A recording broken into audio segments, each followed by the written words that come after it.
Vamos ao primeiro assunto do dia. Um dos conselheiros da mineradora Vale renunciou alegando interferência política na troca do presidente da empresa. A CNN teve acesso à carta de renúncia enviada ao presidente do colegiado. Confira na reportagem de Pedro Teixeira. Na carta de demissão, o conselheiro alega que, abre aspas, apesar de respeitar decisões colegiadas, em minha opinião, o atual processo sucessório do CEO da Vale vem sendo conduzido de forma manipulada. Não atende ao melhor interesse da empresa e sofre evidente e nefasta influência política. Fecha aspas. José Luciano Duarte Penido critica ainda o que chamou de conflitos de interesse de alguns acionistas e tendenciosos vazamentos para a imprensa. Encerra dizendo, abre aspas, não acredito mais na honestidade de propósitos de acionistas relevantes da empresa no objetivo de elevar a governança corporativa da Vale a padrão internacional de corporation. Fecha aspas. A Vale afirma que o processo de definição do presidente está em conformidade com o Estatuto Social da empresa.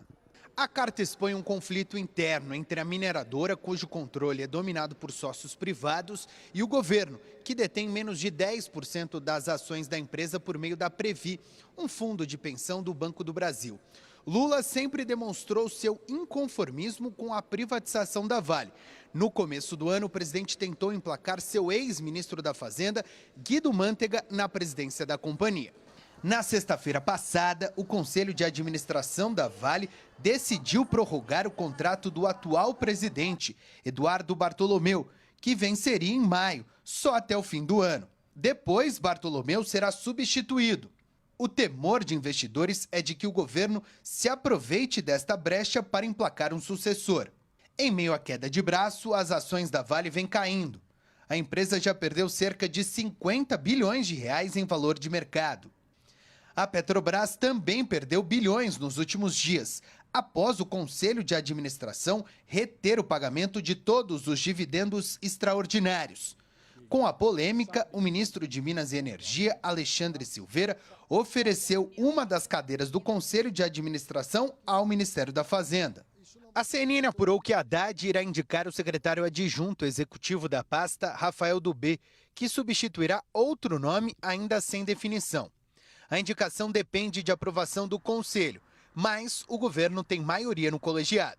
Haddad já queria ter um representante da Fazenda na Petrobras há tempos, por conta do impacto da estatal para a inflação e para as contas públicas. A lei das estatais proíbe a participação de membros do governo ou políticos diretamente no Conselho de Empresas Públicas, mas está suspensa por uma liminar do Supremo Tribunal Federal. Francisco Petrus, em primeiro lugar, minhas desculpas por ter pronunciado errado o seu nome na sua apresentação. Vamos considerar, do ponto de vista um pouco mais abrangente, o que está acontecendo. A gente vê uma série de tentativas de interferência políticas na direção de empresas, tanto estatais como as privatizadas.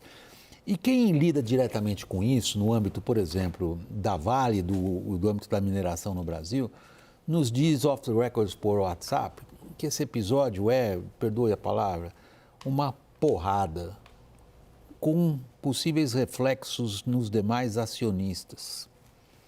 Uma pancada na credibilidade do Conselho e redutor de investimentos. É tudo isso ou é exagero? Olha, boa noite, muito obrigado por estar aqui. Existe uma crise de governança corporativa que não é só de estatais, isso é um processo mundial. Existe uma grande reflexão na academia sobre o tema. Quando a gente ingressa no campo da governança aqui no Brasil, a gente vem testemunhando pioras graduais que recaem sobre o setor privado e sobre o setor público. Preciso ter essa dimensão. De um fenômeno generalizado. Do fenômeno generalizado. No âmbito do setor público, existe uma grande confusão que se tentou, vamos dizer assim, separar entre aquilo que é o interesse legítimo público e aquilo que é o interesse, vamos dizer, oportunístico público. E isso acaba atraindo riscos para a empresa que não deveria ter. Então, vamos ser bastante objetivos em relação a essa matéria. Você ter uma empresa como a Petrobras, que tem a obrigação de suprir o mercado brasileiro de combustíveis é um interesse público absolutamente legítimo e coincide com o objeto social da empresa e, assim, ela pode realizar isso dentro de uma ótica economicamente e operacionalmente sustentável.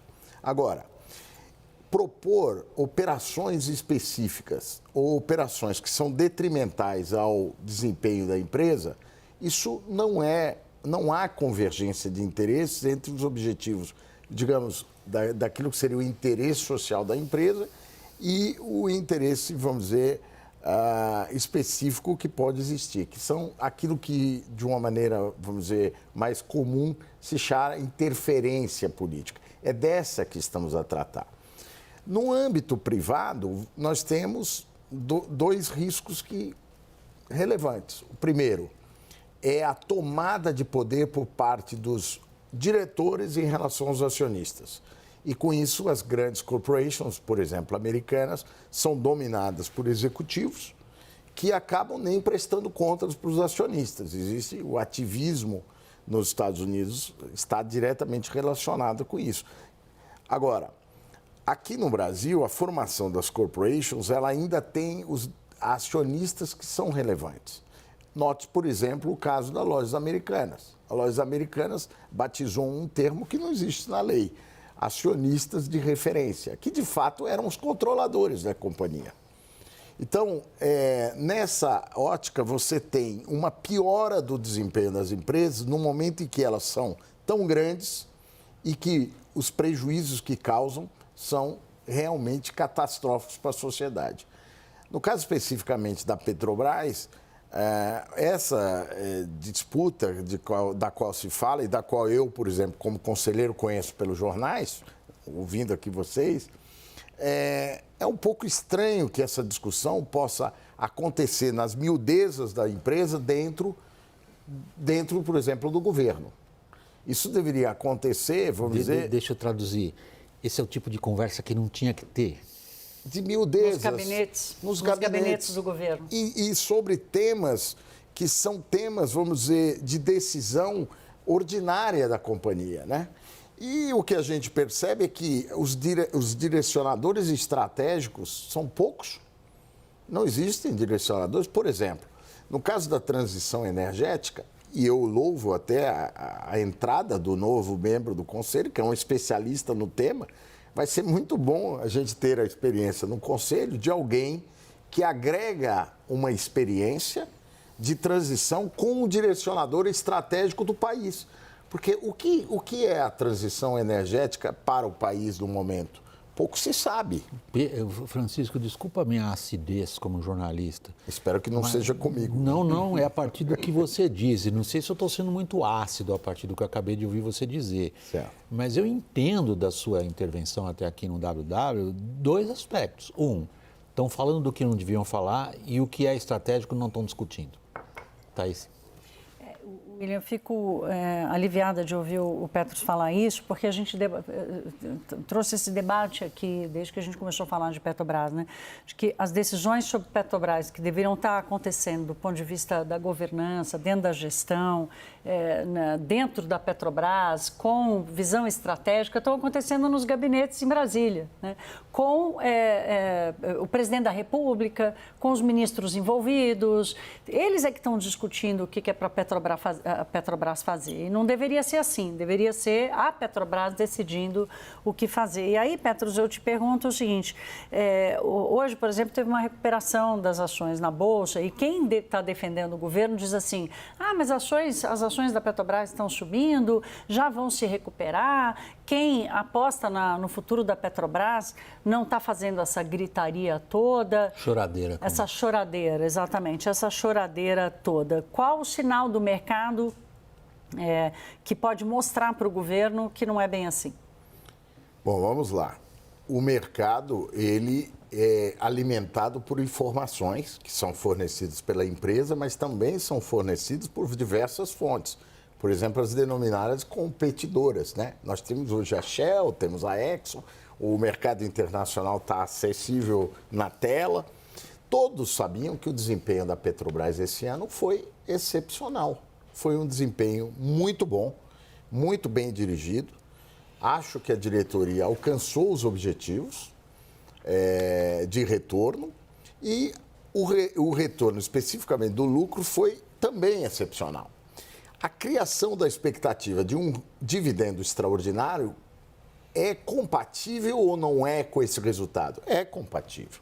Por quê? Porque sendo um resultado excepcional e tendo um caixa da ordem de 20 bilhões de dólares, consequentemente você pode pagar o dividendo. De outro lado, alguns levantam dúvidas sobre os planos futuros de investimento da companhia que estariam com um denominado, vamos dizer, grau de risco muito elevado. Ou seja, os investimentos podem não ser bem financiados. Ou não trazer o retorno desejado. Exatamente. Essa discussão é uma discussão de forte caráter técnico, convenhamos. E a própria proposta trazida pela diretoria, em que pese, por exemplo, a minha posição pró-pagamento total, também não era totalmente desequilibrada, era uma posição razoável. E, de outro lado, uma parte do Conselho ponderou sobre as perspectivas de mais longo prazo. Era isso que estava na mesa. Como uma questão dessa pode ganhar um contorno político a ponto de provocar uma queda monumental das ações do mercado e, a partir daí, todos passaram a agir como se conselheiros e diretores fossem da empresa. Isso não é saudável de nenhum ponto de vista. Não é saudável do ponto de vista do interesse público, porque o interesse público indica que aqueles que estão na companhia têm que ter a confiança do setor público. Não é confiável do ponto de vista do setor privado, porque há ou não há uma aliança com o setor privado? Mais de 50% do capital da companhia é do público privado, não é do governo. Portanto, é mais do que legítimo que exista uma expressão do interesse privado. E essa expressão vem de pessoas como eu, por exemplo, que estão lá olhando com uma certa ótica. Muito embora o interesse da empresa sempre deva prevalecer sobre o interesse particular de quem quer que seja. Então, eu acho que essa confusão poderia ter sido evitada. Ela me parece uma divergência com um certo grau até de artificialidade, porque a discussão é legítima de ambos os lados. E o que eu tenho propugnado dentro do Conselho e faço aqui publicamente, de que haja um certo consenso pró-empresa em relação a esses temas. Agora, o Estado brasileiro, William, ele precisa repensar os seus direcionadores estratégicos. O que nós queremos para o país? Porque isso direciona não estatais somente, mas o setor privado, a sociedade, as pessoas, os empregados. Esses direcionadores ainda me parecem um pouco frágeis, por exemplo, no setor energético. Queria passar a palavra para meus outros colegas. Daniel, você quer? Deixa eu passar para o Caio, então. Não, vamos lá. Eu tenho a percepção... Está aparecendo o conselho aqui. Não, para mim está muito claro, cada vez mais claro. Quanto mais eu leio e estudo e apuro e converso com as pessoas envolvidas direto ou indiretamente nessa questão da Petrobras, que essa questão toda dos dividendos, ela não tem nada de técnica, ela foi toda política. Ela foi politizada a partir de um duplo comando que tem dentro da empresa, entre o Conselho de Administração / Alexandre Silveira, ministro de Minas e Energia, e a diretoria / Jean Paul Prats / PT, vamos lá, vamos por aí. O que acontece? Talvez essa divergência toda, talvez, porque eu não tenho isso como uma convicção muito clara e firmada, tenha sido operado politicamente todo esse debate justamente para tentar jogar o Jean Paul para fora da empresa. Porque a gente vem ouvindo sobre a fraqueza, a fragilidade do Jean Paul Prats desde que ele começou, e toda vez que tem uma crise, ele acaba ganhando um fôlego, uma sobrevida que ele acabou ganhando ontem. Agora, formou-se ali uma maioria para contestar uma decisão que ele capitaneava, que era tanto que ele se absteve na votação, uma maioria clara de alguém que ali, da maioria do Conselho, sustentada politicamente pelo Ministério de Minas e Energia. Eu não vejo ali, o debate ele justamente não foi técnico e ele migrou para dentro do Palácio do Planalto justamente porque virou uma questão política de dois grupos internos e dois colegiados internos dentro da Petrobras, que não se entendem, que não se bicam e, mais do que isso, que não concordam sobre o plano de investimento, inclusive. Porque o Jean Paul Prats tem uma ideia ali de transição energética com o qual o Centrão / Alexandre Silveira / Conselho de Administração não concorda. Tem um ponto que o Caio está levantando, Petros, que acho que vai mais é bastante convergente com o que você acabou de dizer. Quando você se queixa, né? Que não há uma direção estratégica do parte do Estado brasileiro em relações estatais. O Caio está descrevendo uma disputa absolutamente mesquinha e política em torno dos objetivos de uma grande estatal como a Petrobras. Isso está se tornando pior? Olha, as reuniões do Conselho de Administração, elas refletem parcialmente isso. Por incrível que pareça, há reuniões que são muito boas, muito bem debatidas. Eu diria até que essa reunião sobre os dividendos, ela teve até um contexto, uma contextualização interessante. Até, assim, eu não sei o que aconteceu no bastidor e não poderia saber, só saberia se trabalhasse aqui na CNN. Mas eu posso dizer o seguinte, então, eu não sei o que aconteceu de orientação prévia, mas eu sei que no debate estabelecido, um presidente votar com abstenção não é não usual. Por quê? Porque a proposta foi da diretoria. Então, se o presidente, o CEO, vota contra a própria proposta no conselho, os diretores ficam decepcionados. Eu posso garantir que a qualidade da diretoria da Petrobras é excepcional. Mas eu uma convivo dúvida, com profissionais de alto gabarito.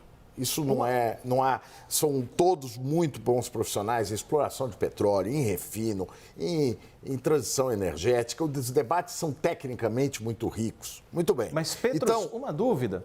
Esse quadro que o Caio aqui nos traz é também o que eu tenho de desenho aqui quando eu converso sobre Petrobras com as pessoas. Isso se sente no Conselho de Administração da empresa, que existe um desentendimento, existe uma discórdia entre aqueles indicados por Alexandre Silveira e Jean Paul Prats. Isso é algo que se percebe nos debates do Conselho? Então, eu estou citando o exemplo de uma abstenção. Uma abstenção não é um assunto não usual.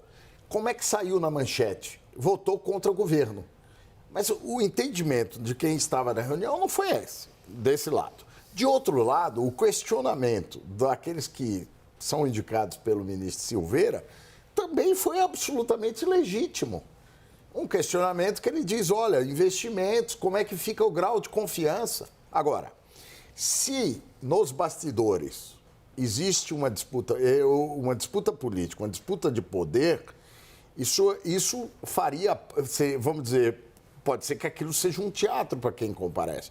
Mas, no fundo, eu acho que nós tivemos um debate bastante razoável com uma decisão muito infeliz, porque acabamos não ponderando em toda a envergadura o assunto, porque ele chegou politizado e saiu politizado. Então, o momento da reunião foi um momento um momento que não foi ruim, mas ele não foi suficientemente enriquecedor para isso. E tem uma outra coisa, o setor privado faz conta. Ele sabe que há excesso, a própria criação de expectativas em relação ao caixa tem 20 bilhões de dólares dentro do caixa. Então, esse debate é um debate rico, é um debate estratégico. Agora, o que aconteceu nos bastidores, obviamente, eu não posso me arrogar aqui no direito de me informar a respeito deles, porque eu não tenho... Deixa eu só pedir, Daniel, eu vou pedir tua licença, eu tenho que ir para o break. E aí, na volta, a gente retoma no mesmo assunto, pessoal.